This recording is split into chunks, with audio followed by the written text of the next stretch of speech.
Good evening, hello and welcome. You're with the news today, your primetime destination. Newsmakers, talking points. Our big talking point tonight.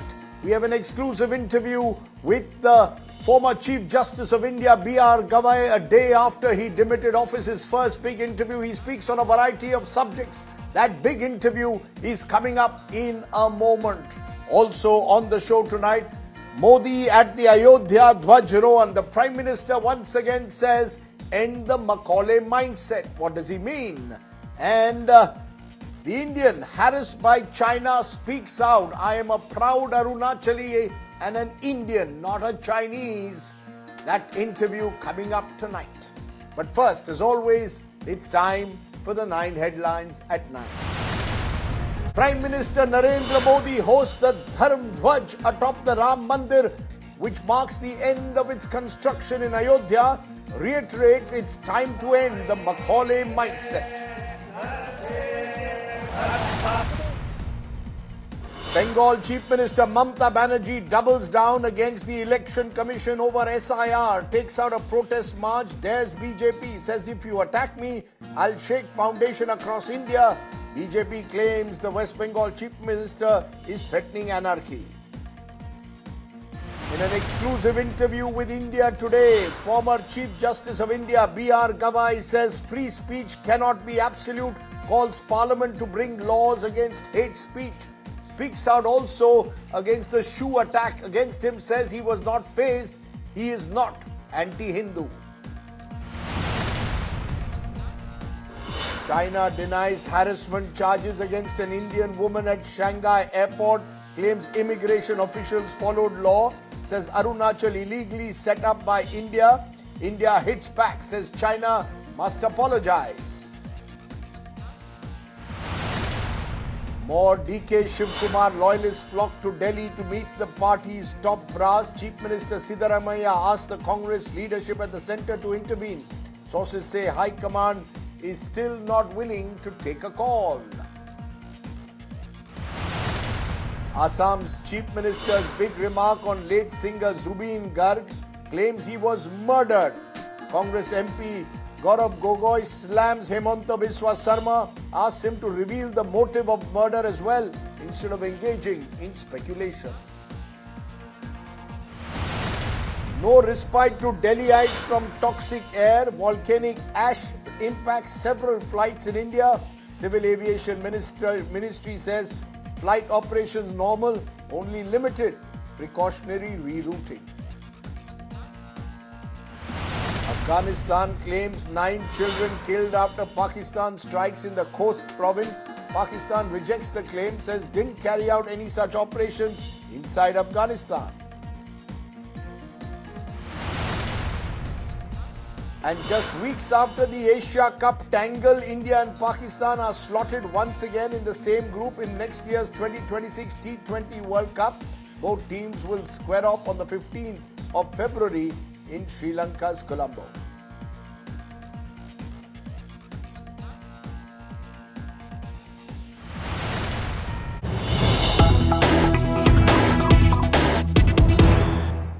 But let's turn to the story that's breaking at this moment, because the big story coming at the moment is a global one. US media reports now saying Ukraine has agreed to a deal to end the war with Russia with only minor details outstanding. A US official has told US media, including CNN International, that Ukraine's government has agreed to a peace deal brokered by the Trump administration to stop Russia's nearly 4-year-long assault. A common understanding on the proposal has reportedly been reached. Final details now to be worked out.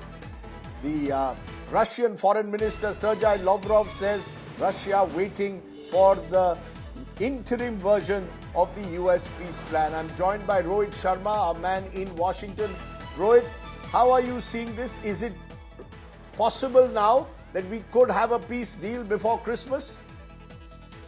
Well, look, Rajdeep, I think that's the sense that has been going on in DC for the past week. It was reported last week that President Trump wanted to have an agreement to end this war by Thanksgiving, which is in 2 days from now. But now we're hearing about reports coming from UAE that the US has been able to convince the Ukrainians on the peace plan, though the president of Ukraine still has to ratify the deal. He is still waiting on minor details. While on the other hand, I think Russians have also said that they want to review this again. But I think the biggest story is that we've been told that the Ukrainians have agreed to it, barring minor details. And the question is, Rajdeep, the bigger question is, we all know the devil is always in the details. So we do not know if all those three red lines that were drawn by the Europeans would be taken into consideration or not. And those three red lines were, first, that Ukraine should not cede any territory. It would not be reducing the sizes of its military. And then Ukraine would have the right to join NATO if they wanted to, which was something that the Russians did not want to do. So we'll have to wait and watch on those three red lines. But the word in Washington, D.C. is that this is heading towards essentially Zelensky coming to D.C. and finally ending the war. Well, we wait and see whether that happens. That could happen within this week. We are told a possibility of the Ukrainian president landing in Washington to try and seal that deal, at least as an interim measure. Rohit joining me there from Washington, D.C. Appreciate you joining us. Okay, I want to turn from there to our big exclusive today. Justice B.R. Gavai demitted office officially just a few days ago, becoming a Chief Justice who always was never far away from the headlines, both for his judgments and also, of course, for a variety of controversies that were swirling around the court.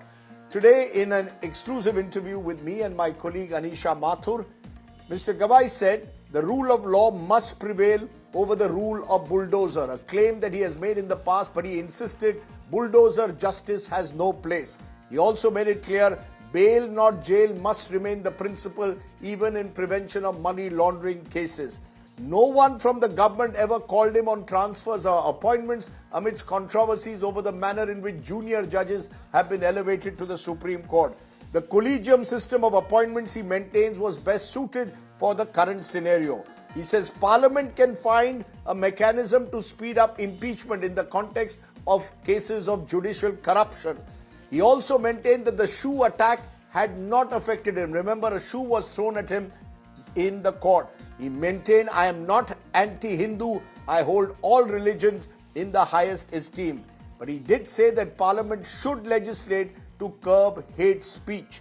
He said there is also a need for regulation of social media reportage of court proceedings, and says no post-retirement assignment after he retires, but he did not categorically rule out a career in politics. Let's turn to the news today, big exclusive.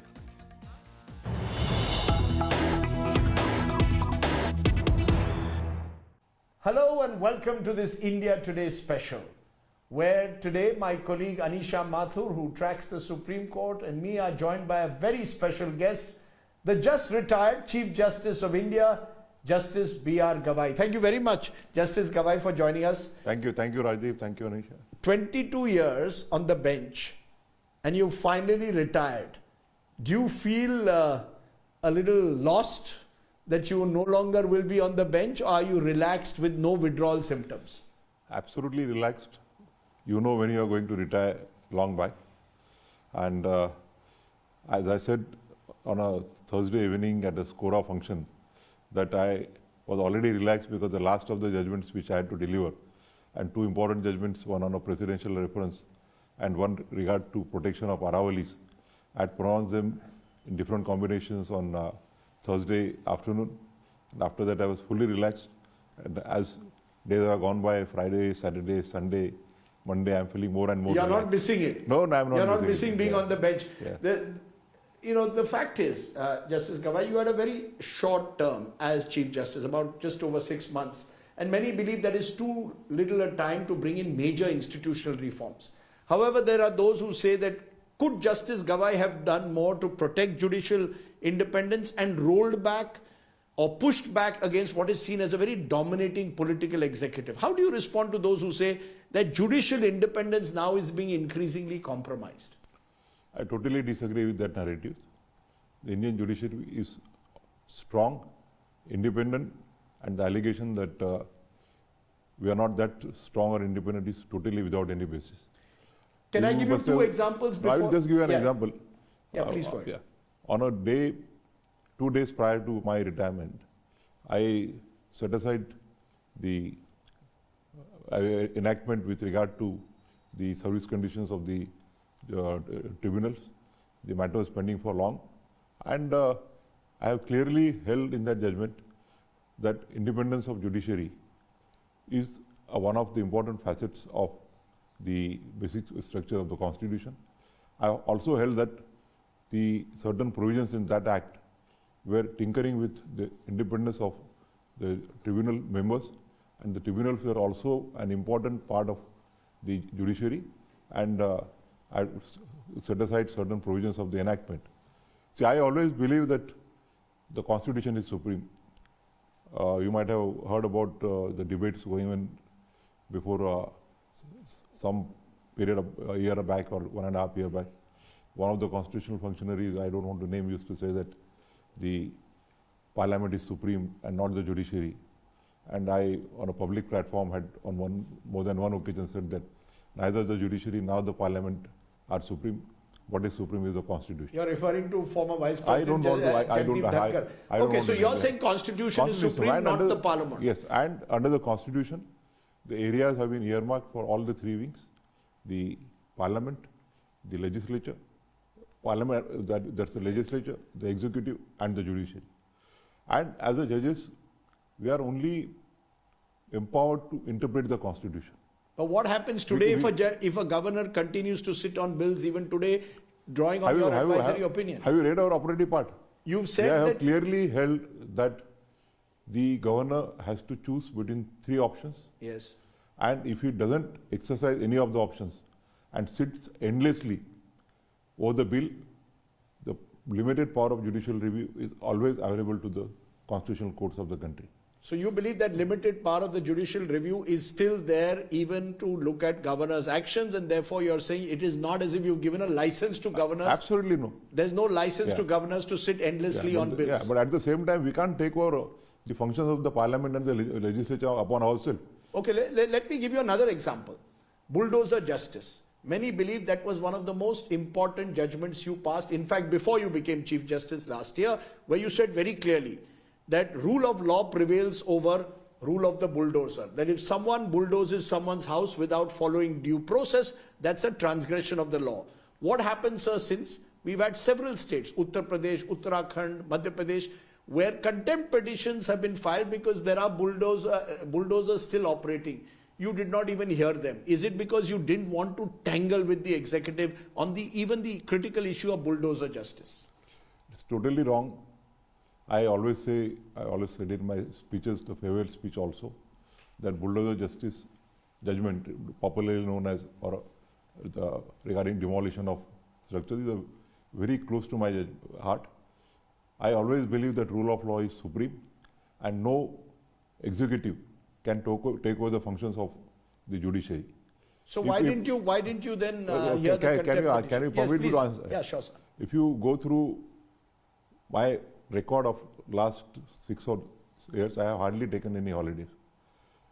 The only 2 holidays I take in a year are on my father's birthday, birth anniversary, and death anniversary. And on other days, even on Mondays, I have been sitting till 4 o'clock. Normally, the courts rise after the miscellaneous work is over. But even on Mondays, I have been sitting till 4 o'clock. On Fridays, if I am required to go out, maybe I get up a little earlier.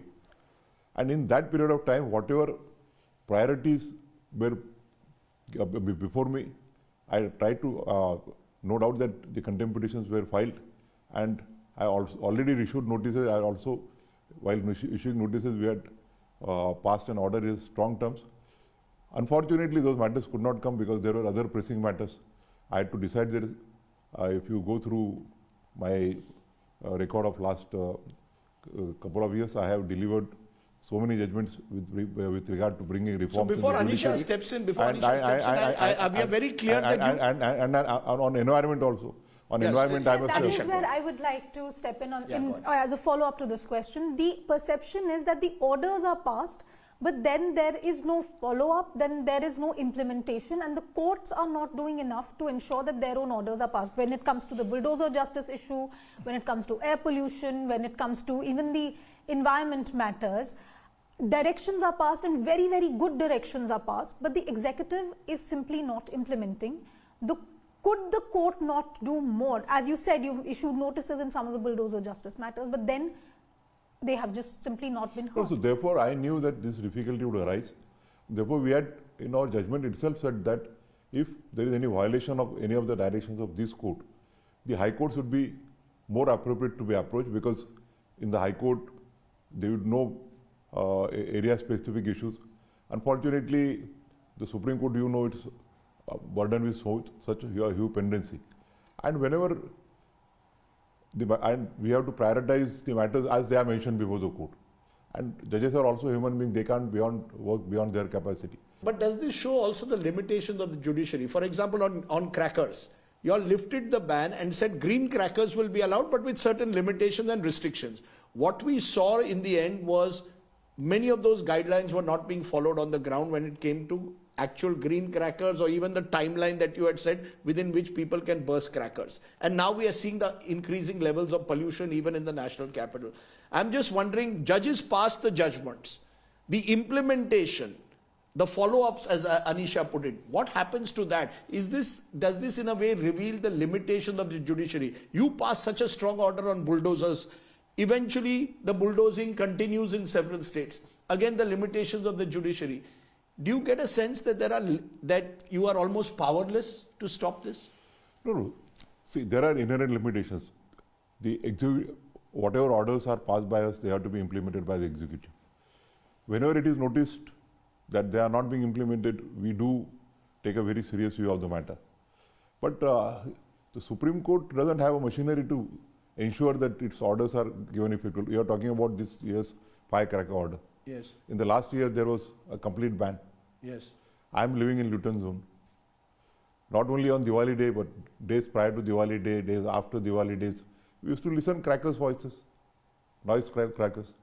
So, therefore, as I just now said, that I thought that rather than, just sitting idle, it is better that we must try to find out a solution. And therefore, I thought that the important aspect was that the pollution control boards were without any manpower, and they could so always... you're not intimidated by the political executive. You're trying to give orders as a judge that you believe will give a more balanced problem-solving approach. Am I correct? Yes, it's not that you are worried what will the executive say if we pass a tough order against them.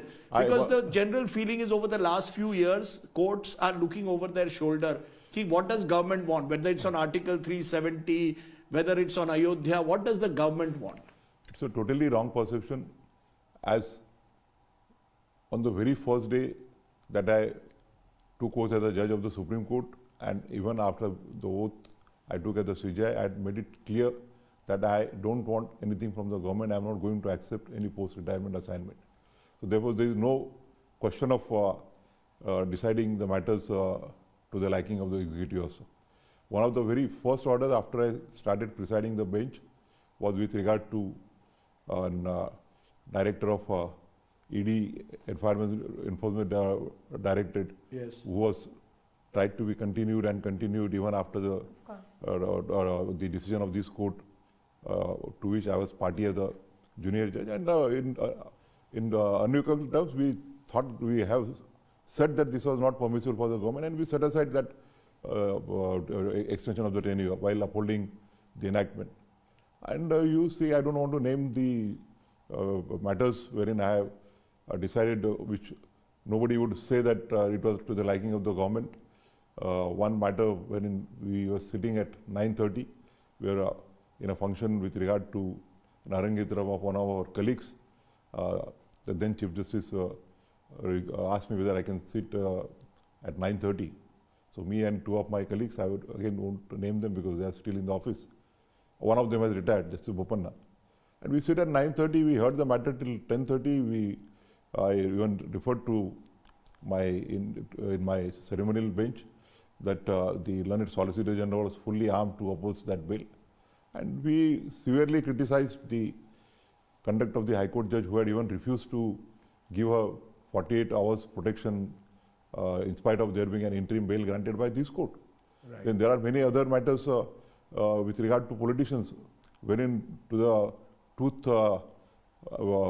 strong opposition of the government, I granted bail. I don't want to No, name no, no. it. I will name, sir. Yeah. You granted bail to a Manish Sisodia. You One state the conviction of Rahul Gandhi that enabled him to restore his MP-ship. You granted bail to a Teesta Setalwad. All of that happened before you were Chief Justice. The feeling though is, look at even bail, even on PMLA, you gave a very important judgment that effectively ensured that civil liberties of someone accused under PMLA. I always believed that the right under Article 21 is much superior than the restrictions in the statute. But then why is it that so many important bail petitions, for example, that of an Umar Khalid, there are so many examples that we can give. I don't want to only single out one. There is a sense that it takes, that a large part of the judiciary today believes in jail, not bail. The matter keeps getting prolonged, tariq pe tariq, and therefore the individual remains in jail, particularly in politically sensitive cases. If I may add to that question, when it comes to the benches which are hearing these matters, also questions have been asked, whether it's an Umar Khalid, whether it's a Sonam Wangchuk, whether it's even a politically sensitive Vantara matter. Questions were asked about who is hearing the matter, whether the benches, as the master of the roster, as the Chief Justice of India. The concern raised as outside of the court and even within the corridors was that because it's a politically sensitive matter, the Supreme Court is playing it safe, sending it to a different bench, or doing what the government may want it to do. That perception is totally wrong. The matters go as per the roster system. As you know, we allot different subjects to the different judges. Sure. And normally, the matters are allotted by computer generation to the different pages who are assigned with the subjects. Respectfully, if I may differ, sir, in the Sonam case or the Vantara case, it was not on the roster. In Vantara, it was given to a junior judge who was not even connected with environment matters, and he swiftly passed the judgment in that case. Even in Umar Khalid, it was given to judges who were seen to have in the past been reluctant to grant bail. Case, that's a wrong perception. The matters go as per the assignment. You can check it. And insofar as after I becoming the Chief Justice of India is concerned, I became soft. I think that's totally incorrect. I had two matters on one day from one High Court, wherein one matter was belonging to the ruling party therein. I don't want to name the party, and the other was belonging to a member of parliament belonging to the ruling party in the central government. And in both the matters, I passed an order stating therein that please don't use machineries for political purposes. Let the political battlefields be fought before the electorate. Coincidentally, both those matters were in succession. So neither did I pass an order to the liking of the state government, nor did I pass an order to the liking of the central government. And I was never bothered. Otherwise, I would have not, if that would have been perception, I would have not passed my last judgment with regard to the independence of tribunals. Sir, if I may, when it comes to independence of judiciary, independence of tribunals, one controversy that came during your tenure was the transfer of Justice Atul Sridharan. The fact that the Collegium itself noted in the recommendation that the transfer is being done on request of the government. Then we saw the entire controversy over the dissent by Justice Nagaratna regarding the elevation of a particular judge. In both of these situations, the perception that went out, and I apologize for going by perception again, is that the Collegium folded to what the government wanted. Because in the case of Justice Nagaratna, it was to a judge who was far too junior effectively to become a judge of the Supreme Court in the case of Justice Pancholi, and eventually he could become chief. So the executive is deciding the order as to who should become Chief Justice, and the Collegium is succumbing. It's totally wrong perception. Insofar as the first matter with regard to a judge of the transfer from Madras High Court to other High Court, I would not like to, because it affects a particular judge. But off the record, I have, when we met over a lunch, I had said, given some details. So the Collegium has considered all that, and after considering that, it was found that rather than he going to a small court, it is better that his services are utilized to a larger High Court. And insofar as second issue is concerned, have there not been instances prior that judges at serial number 50, 55 have been elevated? It has been done recently 3 or 4 years back when I was not a part of the Collegium. So the Collegium takes into consideration various factors. Because you recused yourself when there was a case involving a relative of yours. Yes, who was being made a judge of the Bombay High Court. A distant relative of mine. Yeah. Distant relative of yours. But every time that happens, people raise questions over the Collegium system. Is the Collegium system a little cozy club of the judges who are deciding with one eye on what the government wants, the other eye not necessarily always on merit? It's a wrong eye. Somebody told me that there was a news item somewhere that it is give and take. And they tried to link my distant relative with the elevation of one of the judges to the Supreme Court. I would only just like to request you to go through your own India Today report. Somebody said me when there was a criticism that I was instrumental in getting one of my relatives. Firstly, he is not my close relative, he is a distant relative.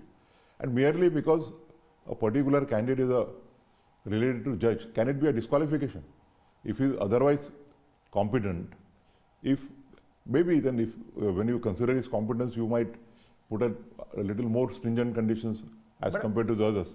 And your India Today report from Nagpur, which I read, which somebody had sent me, stated that they had given his entire credentials and stated that on inquiry, everybody in the Nagpur High Court said that he was competent and well-deserving judge.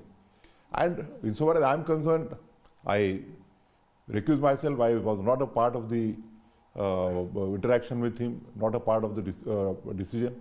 But are you satisfied with the Collegium system? Is it too opaque? Does it need to be more transparent? Is there a better system out there? Should we go back to the NJSC, or you don't believe that's the answer? There can't be any perfect system. There are bound to be loopholes in every system. But in the present scenario, I think the Collegium system is the best suited system so as to preserve and protect the independence of judiciary. And it is not as if we neglect the inputs of the other branch, the inputs of the IB, the inputs of the Ministry of Law and Justice, the views of the chief ministers, the views of the governors of the state. They are all taken into consideration by the Collegium before they take a final decision. It is not as if that with 3 sit and arbitrarily pick up this candidate and that candidate. No one from the government or law ministry has ever rung you up and said, Justice Gavai, could you look at this case and favorable? No. Never. At no stage. So just to push that bail point a bit further, we are finding increasingly in lower courts, even high courts, unwilling to give bails, not just in politically sensitive cases, but thousands and thousands of under trials who struggle to get bail. What is the problem and what is the solution to it? See, I have been saying even on public platforms that bail is a rule and refusal an exception. And when I've been traveling after my judgments in those PMLA matters, I've been told that now the trend is even that earlier the high courts were not granting bail, but now even leave the high courts, even the trial courts are granting matters in PMLA matters when the incarceration is for a prolonged period without trial. But the authorities come immediately to court to seek cancellation of bail. I mean, so, you know, the matter lingers on. I am of the considered view that whenever the case is not likely to see the end in the near future, the courts must exercise their discretion to grant of bail. If there is any serious apprehension, certain conditions in order to protect the interest of prosecution, protect the interest of the witnesses could always be granted. So let me come to an issue which is close to my heart and I know close to your heart. Free speech and hate speech. We look at them both separately. First, free speech. We have a peculiar situation in a sense wherein you all initiate contempt proceedings against senior advocate Prashant Bhushan for 2 tweets that he passed criticizing the judiciary. And then when a shoe is thrown in your court, in the Chief Justice's court, unprecedented, you say, no, we don't want any action to be taken against the individual. Even though clearly the individual was behaving in a manner that was clearly contempt of the court. Now, I want to understand from you, what explains this dichotomy? That in a case of Prashant Bhushan, instantly the court says, no, we will file contempt proceeding, but someone is shoe throwing at the Chief Justice and no action is taken. your statement that it was done instantly is firstly out of record. Okay. Or not born from record. The proceedings were pending much prior to. And when I entered into Spray, I was one of the junior judges. The bench was presided by someone else. And we heard the matter at length. It is not as if the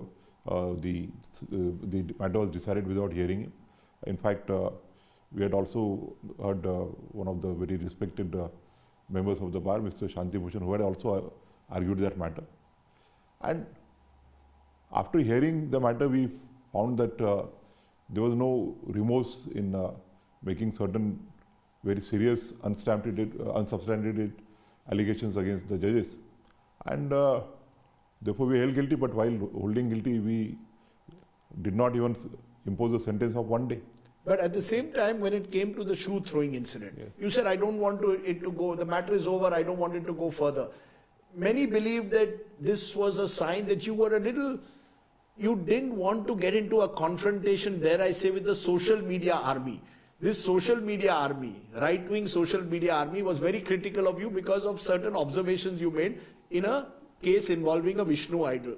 And suddenly they started attacking you. Sir, in that social media army was also misled because of misreporting, and everyone does understand that the Vishnu remarks were not actually made in the way they were reported. Yeah, but you know, as a result, you had the social media army driving criticism. In a contempt jurisdiction, I have always believed, if you see my track record even as a judge of the Bombay High Court, I have always believed that the majesty of law lies not in punishing someone, but forgiving someone. And even 2-3 weeks back, if you recollect, there was a split between two judges of the court with regard to sentencing some lawyers on account of contempt. The bench of which I was a party, the 3 judges bench, we decided that we should show magnanimity and... But does it worry you so that I don't think people on social media will take an observation of yours on a Lord Vishnu idol, make it out to be that Justice Gavai is anti-Hindu, and there are political implications because you are a Buddhist, Ambedkarite, you avowed secularist, and suddenly it pushes you on the defensive. Are judges worried about what is social media doing, saying about their judgment, about character assassination of judges? Does it worry you? Should there be restrictions? That did not absolutely affect me anyway. It didn't affect you at all? Yeah, because my conscience was clear. I have always said that I hold all the religions in the highest esteem. My father was a very secular person, secular leader. I have tried to imbibe his qualities and that whatever decision I took was at the spur of the moment. I was not even knowing that throwing of the shoe has anything related to the incident with regard to you didn't feel targeted because you I didn't know why spoken about a Vishnu idol in a very, dare I say, politically Hindutva majoritarian environment. That I have to be very careful next time about any observations I make on matters of religion or faith. No. Thereafter, of course, whenever I had to make any comments, I restrained myself, because if some genuine and just light-hearted comments are taken out of the way, I will agree that thereafter I was somewhat cautious in making statements on the court, but I did not even know that that shoe throwing has any relation with... Should there be restrictions on social media, sir, in your view, in the manner in which they instantly give pass observation on judgments? I have heard people telling me that they have heard on social media, I have done this, I have done that, when I have never said that. It's totally wrong reporting, erroneous reporting. I have even seen morphing. You at no stage were looking to insult Hinduism. There was no question of that. There's no question of it. No question of it. I have been to temples, I have been to dargahs, I have been to mosques, I have been to gurudwaras, I have been to churches. When I was in Rome, I was in Vatican for 2 hours. But did it disturb you that someone came into the court and threw a shoe at the Chief Justice? Did it not disturb you at any stage, or were you completely calm? Whatever I decision took there, it was just at the spur of the moment. Maybe it was because of upbringing of the values of forgiveness in mind, because I thought that I should not give unnecessary importance.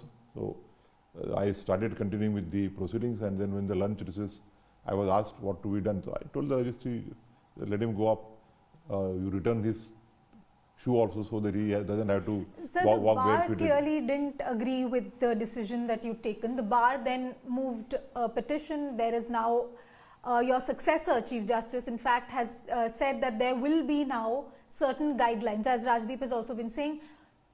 When it comes to social media or reportage, there are now questions being asked by the government, by the court, about restricting this kind of criticism of the court, restricting the kind of reportage that is done. Isn't that also a slippery slope, sir? You have just now said that my successor is seized as a matter. So it's better not to make any comment. No, but you think that there should be, there I need to be reasonable restrictions. Yes, there has to be. Our Free speech is not absolute. Our guarantees also are subject to reasonable restrictions.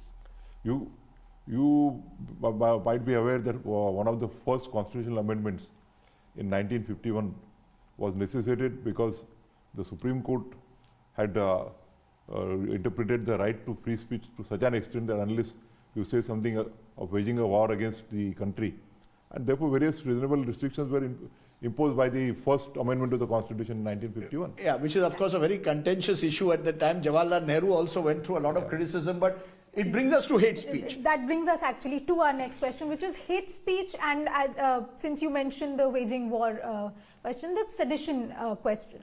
We are seeing a lot of cases filed against persons who criticize the government, and they get hauled up under the sections which are with regard to waging war against the country or criticizing the government, becomes a much more serious issue. On the other hand, we have situations where there is religion-based or caste-based comments being made by politically connected persons. There are in fact orders and orders, again coming back to the same issue, orders and orders of the court for a proactive stance against hate speech, for a proactive stance, action by executive. But then we see, and if I may use that term, wahi dhak ke teen paat, hota kuch nahi hai. I personally feel that a balanced approach is the need of the day. Seditious speech. Explain to us what is a balanced approach for us when someone is resorting to brazen hate speech. No, balance at the time while permitting a person to enjoy his right of freedom of speech, the reasonable restrictions which the Constitution itself has imposed have to be given effect to. Maybe by the legislature should come with an enactment prohibiting the hate speech. That you will not take up a post-retirement job. Is there a possibility that you could get into politics? Like you come from a political family. Is there any possibility that we will see Justice Gavai possibly as a politician in the future? At the moment. The moment. So have you thought about it? I have not yet thought about it. I told them the other day, I'm just cooling off. I have not even decided whether I will take up arbitration or I will do only opinions. So for the time being, I have decided not to do anything. And I always consider that you should live by the day. Because, some of your predecessors have become Rajya Sabha MPs, nominated. Some have gone on to become governors. Some are becoming heads of various tribunals. Do you believe that's a healthy practice? It's for each individual. It's an individual perception. But your own perception? Insofar as I am concerned, I am not going to accept any, as a head of any tribunal, I am not going to accept any gubernatorial post. I am not going to accept a nominated Rajya Sabha also. I am very clear on that. And a politician, could you become a public? That I don't know what is in store after. Very interesting. You are not ruling that out. You come from a political family. I have not yet thought about it. And Maharashtra is looking for political leaders of stature. I have not yet given a thought to it, to be very clear. But it's very interesting, Anisha, that there's no clear no when it comes to politics. And more than that, very interestingly, sir, when the moment you completed your term, you came back from the swearing in of your predecessor, not in an official car. I think you came back. I came in not in the official Chief Justice's car. It almost seemed as if you want to give up all the benefits that you will get sooner rather than later. Is that a conscious choice? Do you believe judges, because this has been an argument, should judges restrain themselves from taking post-retirement benefits? No, I won't say in a general term. It is everybody's perception, because the judges have also gathered such a huge experience with their dedication to so many years of judiciary and There are various tribunals who require their services, their experience. So it's for a particular individual as to what he has to do in future. Insofar as the carrier is concerned, I always believed that once you are not a Chief Justice of India, you are not entitled to use the Chief Justice of India's facility.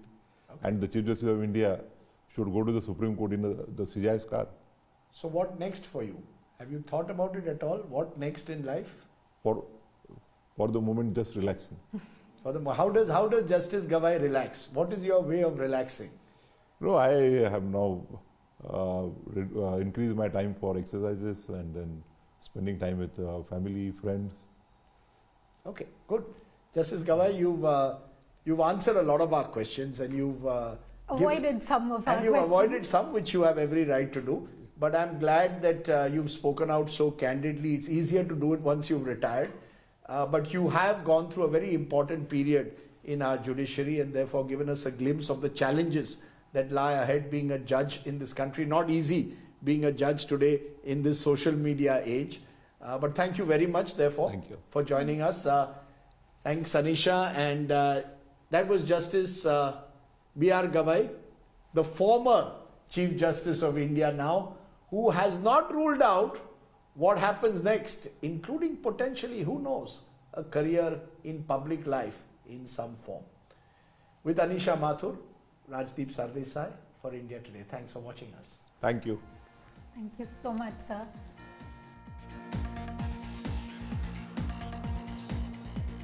And there's an extended interview of that available on our website, only on India Today. You can get lots of details on many of his court judgments in that. Let's move on to our other big story, because China is back to doing what it does often, which is provoke India and harass Indian citizens. That's exactly what happened, because days after an Arunachal-born woman alleged harassment for several hours at China's Shanghai airport due to her identity as a Arunachali, Beijing and New Delhi are in a war of words. While Beijing has dismissed the allegations and instead launched a propaganda drive, India has made it clear that China overstepped its mark, that Arunachal is a part of India and you cannot treat the citizens of Arunachal like this. I spoke to the woman at the center of this gathering storm. Listen in to what she had to say. And joining me now is the woman who was at the heart of this terrible ordeal that the Chinese authorities subjected to her. Prema Thongdok, appreciate you joining me here on the news today. I want to understand what exactly happened to you at the Shanghai airport. What did the immigration authorities tell you when you were there on a stopover on your way to Tokyo? Thank you, sir. Firstly, I would like to thank India Today for being the first media channels to reach out and broadcast the story on a very important issue. So basically, I have in fact traveled and transited from Shanghai in the past.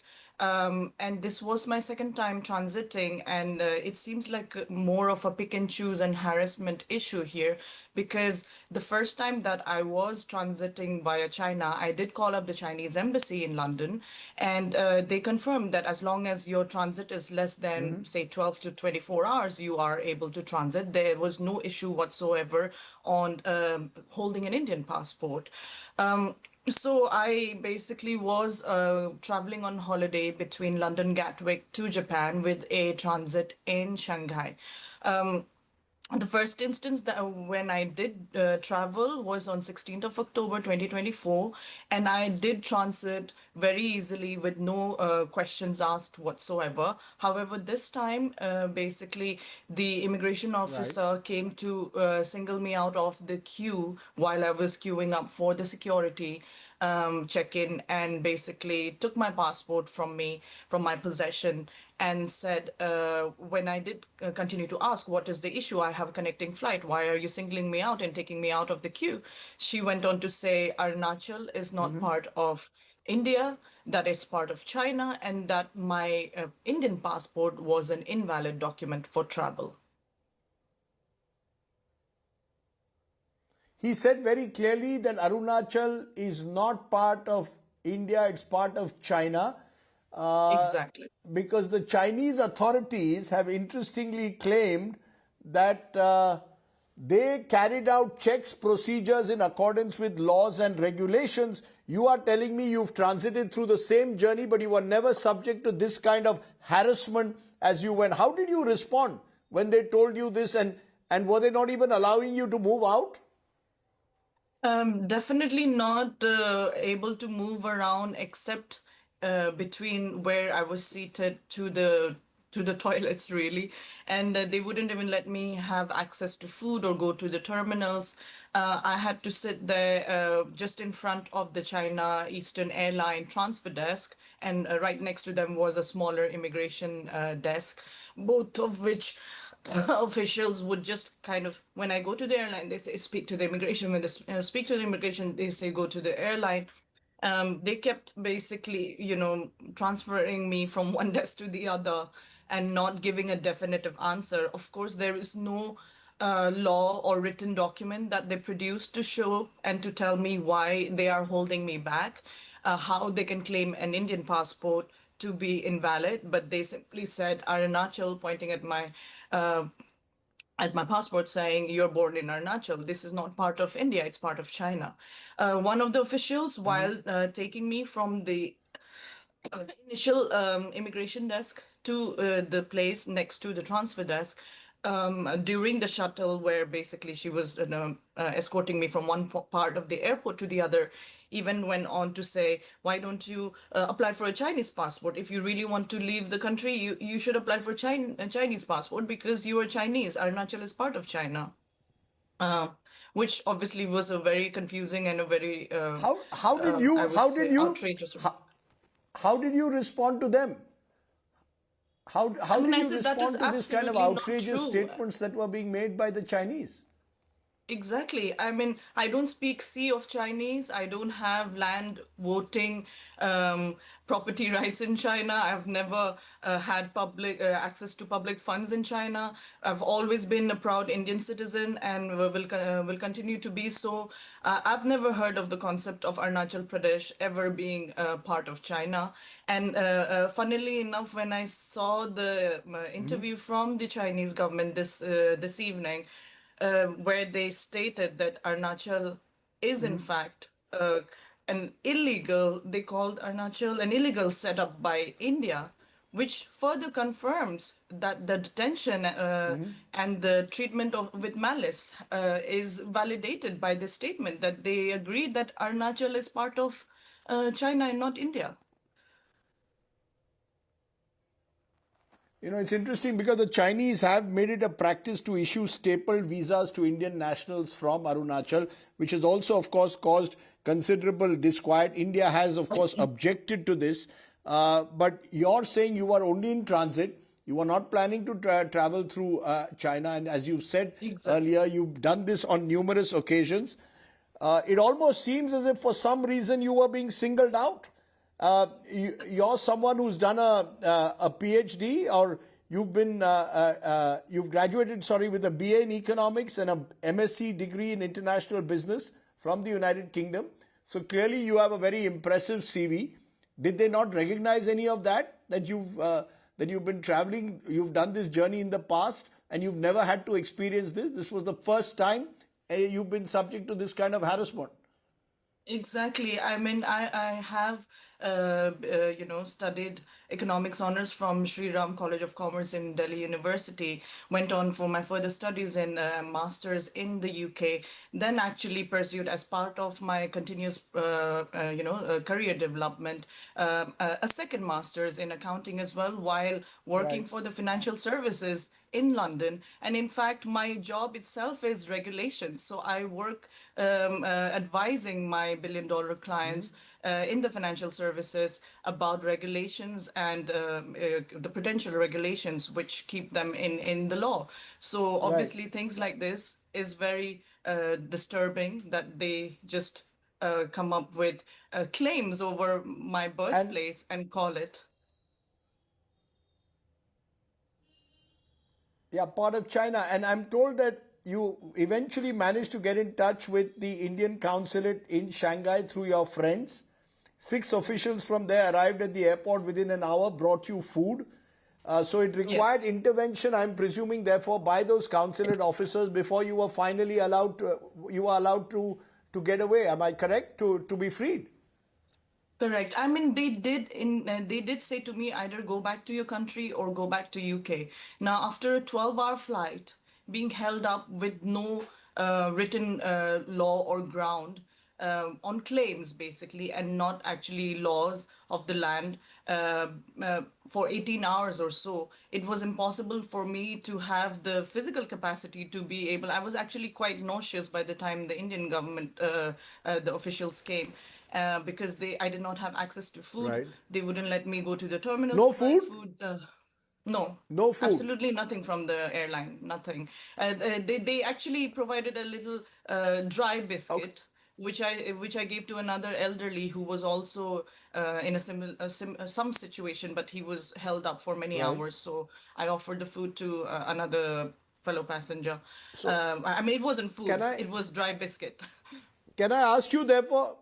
Can I therefore ask you, ma'am, in conclusion, what is your message to the Chinese authorities today? As this has become a diplomatic battle, what would you like to tell those who harassed you in this manner in Shanghai? What is your message to the Chinese authorities? See, sir, all I want is peace and to have good relations, that India should have good relations with its neighboring countries. And I see that India has been taking several steps towards a very friendly approach with China, in fact, opening up direct flights to China in the recent couple of months.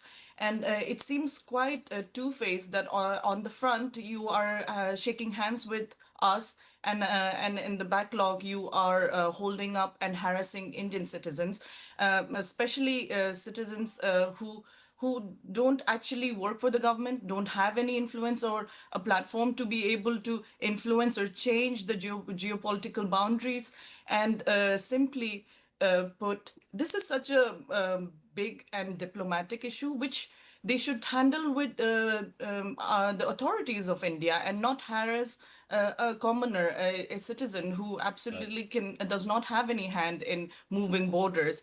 And India has always been the country in which Arunachal Pradesh resides, and we have always been proud Indians. We don't have any land voting rights, nothing in China. We've always been part of India. And it's outrageous that even after such a big ordeal, the recent news, they have stated that India has set up Arunachal Pradesh illegally. I mean, that's news to us. We are residents there. We know Right. that we have always been part of India. Okay, those are strong words. I hope that someone out there is listening. You are Prema Thongdok, a proud Arunachali, a proud Indian, and we empathize with what you had to go through. And I hope that this is a wake-up call to the authorities in Beijing, and this is completely unacceptable what happened to you. Thank you so much for joining me and sharing your ordeal with our audiences. I appreciate it. Thank you, sir. Okay, we have a prize announcement today on Newstoday. If you recall, on Bihar Counting Day, November 14th, we had a series of prizes based on questions that we put out. LED higher TVs were being given every hour. Here are the winners of the LED Jeeto contest on India Today. At 8 a.m., the question was, which alliance is projected to win the Bihar elections and how many seats will they secure? Remarkably, Radhakrishnan Alampadat from Palakkad came very close to it. He wins the first LED. The question for 9 a.m. name the person who would be sworn in as the new Chief Minister of Bihar. Who would swear in the new Chief Minister of Bihar? It was the Governor Arif Mohammad Khan, and the winner was Subramaniya from Bengaluru. Question for 10 a.m. How many seats are needed for a clear majority in the Bihar Assembly? It was a rather easy question. The winner is Dinesh Kumar Sinha from Delhi, 122 seats. Question for 11 a.m. Who was Bihar's first woman Chief Minister? It was the one and only Rabri Devi. The winner is Akshat Goyal from Gurugram. The question at 12 p.m. was, how many times has Nitish Kumar taken oath as Chief Minister of Bihar? He had taken oath 9 times. He's now 10th. Winner Indraneel Sonik from Patna. Question for 1 p.m. Who served as the first Chief Minister of Bihar? Winner is Vinay Kulkar from Bengaluru. Question for 6 p.m. Which Chief Minister from Bihar has been honoured with the Bharat Ratna? Karpuri Thakur. The winner was S. Rajshekhar from Hyderabad. Question for 8 p.m. Which Bihar politician has also been part of an IPL franchise squad? Well, the answer was Tejasvi Yadav, and the winner was Yada Rajshekhar, also from Hyderabad. Doing very well, Hyderabad. Question for 9 p.m. When did Nitish Kumar last contest a Vidhan Sabha election? The winner is Raghavendra HN from Bengaluru. Lots of winners, all of whom have won brand new LEDs. Good luck to you. Good luck to Hire for giving you those LEDs. We keep doing some new things here on India Today. I want to leave you though with our image of the day. The Prime Minister hoisting the triangular saffron Dharm Dhwaj at the Ram Mandir that marks the completion of the temple in Ayodhya. Thanks for watching. Stay well, stay safe. Good night. Shubhratri. Jai Hind. Namaskar.